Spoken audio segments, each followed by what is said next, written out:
Les titres de ce journal: arrestation massive des partisans de la confrérie des frères musulmans en Égypte. C'était en marge de l'anniversaire de la révolte de 2011. Les opérations de révision des listes électorales drainent peu de monde à Lomé au Togo. Notre correspondant sur place nous fera visiter quelques bureaux de recensement.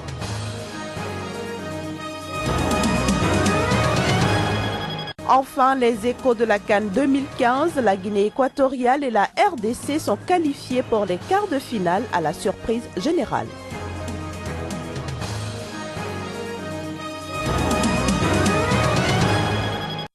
Madame, Monsieur, bonjour et bienvenue dans cette édition. En Égypte, la police a arrêté 516 partisans des frères musulmans, la confrérie islamiste interdite dans ce pays. C'était dimanche dernier lors de heurts entre policiers et manifestants rassemblés à l'occasion de l'anniversaire de la révolte de 2011. Les images. Au lendemain des heurts ayant pratiquement ramené l'Égypte 4 ans en arrière, toutes sortes de chiffres sont communiqués au sujet des dégâts matériels et des pertes en vies humaines. Les autorités du pays ont alors décidé de couper court aux spéculations qui fusent de toutes parts. Communiquer les chiffres officiels. Si le bilan matériel crève presque les yeux, on ne peut en dire de même du bilan humain. Le principal orateur y accordera davantage du prix. Hier, nous en avons annoncé 18. Le nombre a augmenté à cause des blessés.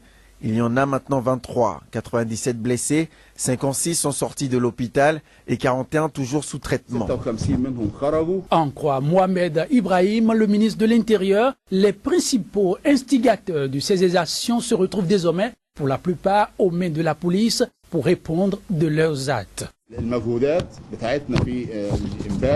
Nous avons réussi hier à arrêter 516 éléments du groupe des frères musulmans qui étaient impliqués dans des tirs de munitions, des installations d'explosifs et des bombes dans des bâtiments.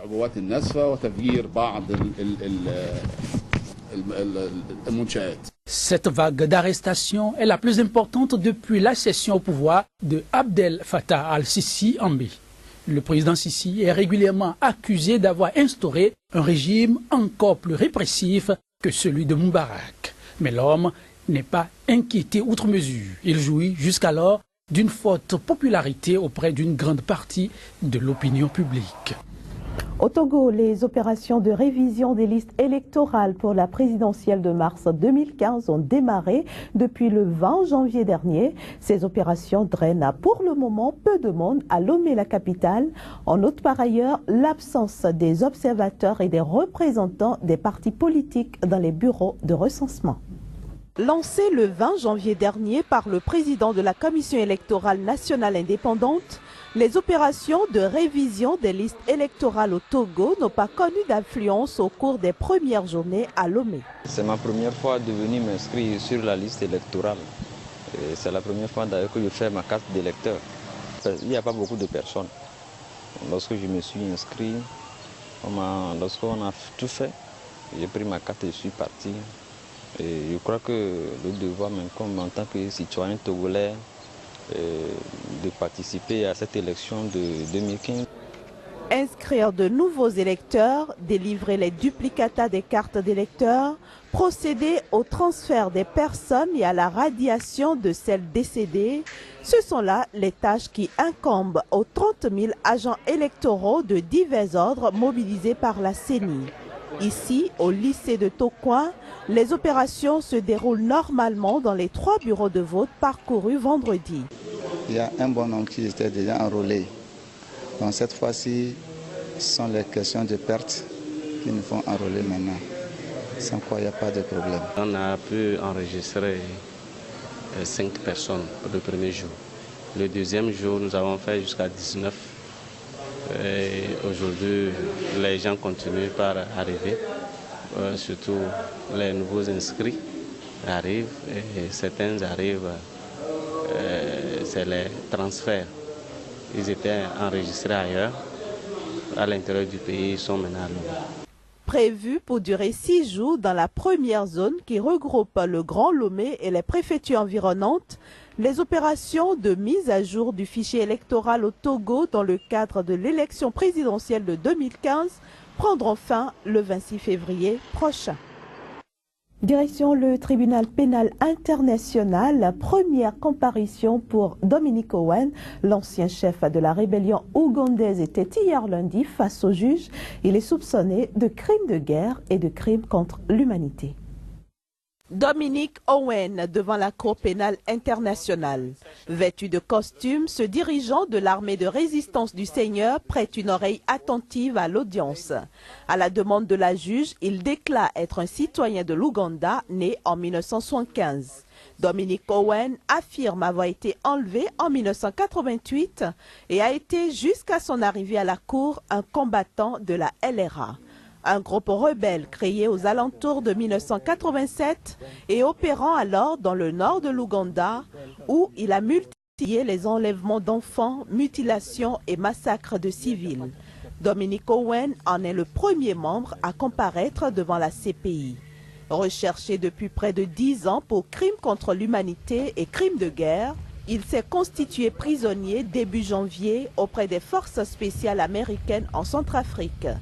L'audience initiale de ce lundi visait à confirmer son identité et l'informer des crimes qui lui sont reprochés ainsi que de ses droits. Les nouvelles de la Coupe d'Afrique des Nations à présent. La Guinée équatoriale, pays organisateur, et le Congo sont les premières nations à être qualifiées pour les quarts de finale. Ces équipes, considérées comme les seconds couteaux dans le groupe A, derrière le Burkina Faso et le Gabon, ont créé les premières surprises dans cette 30e édition de la CAN. Voici le reportage de Claude Romba. Il est le correspondant de Sika TV au Burkina Faso. Scène de liesse en Guinée équatoriale où l'équipe nationale s'est qualifiée pour les quarts de finale de la Coupe d'Afrique des Nations. C'est la deuxième fois de son histoire que le Zalang national accède à ce niveau de la compétition. Après la CAN que le pays a co-organisée en 2012 avec le Gabon. Un ticket obtenu justement suite à sa victoire 2-0 sur les Panthères du Gabon dimanche à Bata en match comptant pour la troisième et dernière journée dans le groupe A. Avec le pays organisateur, le Congo-Brazzaville est la deuxième nation qualifiée dans ce groupe grâce à sa victoire 2-1 à Ebébéine sur le Burkina Faso. Avec 2 victoires et 1 nul, le Congo est leader du groupe avec 7 points. Les supporters congolais saluent cette qualification 15 ans après la dernière participation des Diables Rouges à une Coupe d'Afrique. C'était en 2000 au Ghana et au Nigeria. Deuxième match au Gabon, on a gagné, on a dit ça va aller. Il ne faut pas que maintenant on se déplace plus bas pour venir Bibine, les supporter. Et grâce à Dieu, on a gagné, on est qualifié. Une joie des Congolais et des Équato-Guinéens qui contraste avec la déception des Gabonais et surtout des Burkinabés, les deux équipes pourtant données favorites de la poule. L'entraîneur, maintenant il a prouvé sa carence. Il nous a prouvé sa carence. On dit qu'il vend des marches. Maintenant, aujourd'hui, il a confirmé. Le Burkina sort par la petite porte, dernier du groupe avec seulement 1 but marqué, contre 4 encaissés et un seul point au compteur. Les vice-champions d'Afrique sont éliminés dès le premier tour. Allons maintenant à la découverte de la une de quelques journaux parus ce mardi sur le continent africain. La revue des titres, c'est avec mon confrère Joël Yetonji. Joël, bonjour. Bonjour Inès. Alors, la comparution de l'ancien chef de la LRA fait la une des journaux sur le continent africain. Tout à fait. Nous allons tout de suite démarrer avec le site d'information Relief Web qui affiche à sa une un chef de la rébellion ougandaise LRA pour la toute première fois devant la CPI. All Africa, faisant écho de la nouvelle, précise qu'il s'agit de Dominic Owens. Hirondelle, rapportant la même information, précise qu'il s'agit tout de même d'un ex-enfant soldat qui comparaît devant la CPI. Et là, il ne faudrait pas l'oublier. Dans le jugement qui sera fait, Mali Jet a, quant à lui, préféré s'intéresser à tout autre sujet, mais préoccupant quand même, tentative d'assassinat du général Ould Meidou à Bamako, en plein cœur de Bamako. Le général a été accueilli par des assaillants qui lui ont tiré et à la hanche et dans les jambes. Mais il a la vie sain et sauve. NNA. Au Soudan du Sud, nous parlons également du sang qui a coulé. Soudan du Sud, 11 morts, dont un journaliste, dans une embuscade. Et loin du Soudan, mais au Tchad, du sang aurait également coulé. Tchad Convergence nous parle de sanglante répression contre des élèves qui réclament leur droit de passer le baccalauréat. L'affrontement aurait tourné coup Al-Ouida précise que 5 élèves ont mortellement été touchés par balle. Et nous restons toujours avec Al-Ouida. Au regard des affrontements, la police a dû faire recours aux manières fortes. Une force anti-émeute a été dépêchée sur les lieux pour éviter tout débordement. Autre sujet, Joël, l'Union africaine qui s'intéresse désormais et de façon très sérieuse à la lutte contre Boko Haram. Tout à fait. Et Faso Zine qui nous apporte l'information, le Faso parle du 24e sommet de l'Union africaine, un sommet qui s'ouvre sur le thème « Année de l'autonomisation des femmes et du développement de l'Afrique ». Les tractations ont commencé depuis le 23 juin et vont s'étendre le 23 janvier, vont s'étendre jusqu'à la fin de la semaine. Mais à l'occasion, il y a un sujet préoccupant qui s'est invité.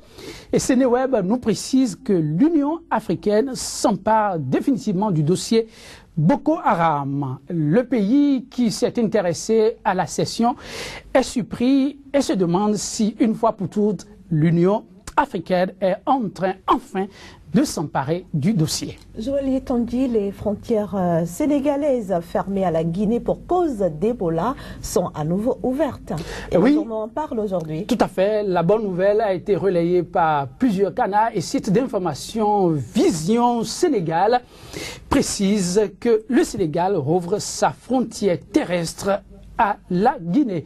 C'est une bonne nouvelle. Guinée News fait écho de la même information et précise que les trafics routiers reprennent ce mardi, donc ce jour même, entre les deux pays aux grandes dames des commerçants. Côté sport, c'est bien évidemment les nouvelles de la CAN 2015 qui font la une des journaux sur le continent africain. Eh bien, les canaux ne l'ont pas passé aussi sous silence. Des surprises, vous l'avez dit, au cours de l'édition, il y en a eu. Radio Okapi fait écho de la grande surprise, la RDC qui n'était vraiment pas attendue, qui s'est qualifiée de justesse, mais s'est quand même qualifiée. Burkina 24 relaie également l'information et rapporte que la RDC s'est qualifiée avec son challenger, son rival, la Tunisie. C'était par un score nul de 1 but partout. Au même moment, de l'autre côté, il y a la Zambie qui croisait les campons avec le Cap-Vert par un score nul et vient de 0-0. Cela n'a pas suffi pour qu'il se retrouve de l'autre côté. Et voilà, ce sera tout pour la revue de ce jour, Inès. Merci. Merci beaucoup Joël de nous avoir informés sur la une des journaux sur le continent africain. Madame, Monsieur, ce sera également tout pour ce journal que je vous remercie d'avoir suivi. Passez une très belle journée en compagnie des programmes de Sika TV. Au revoir.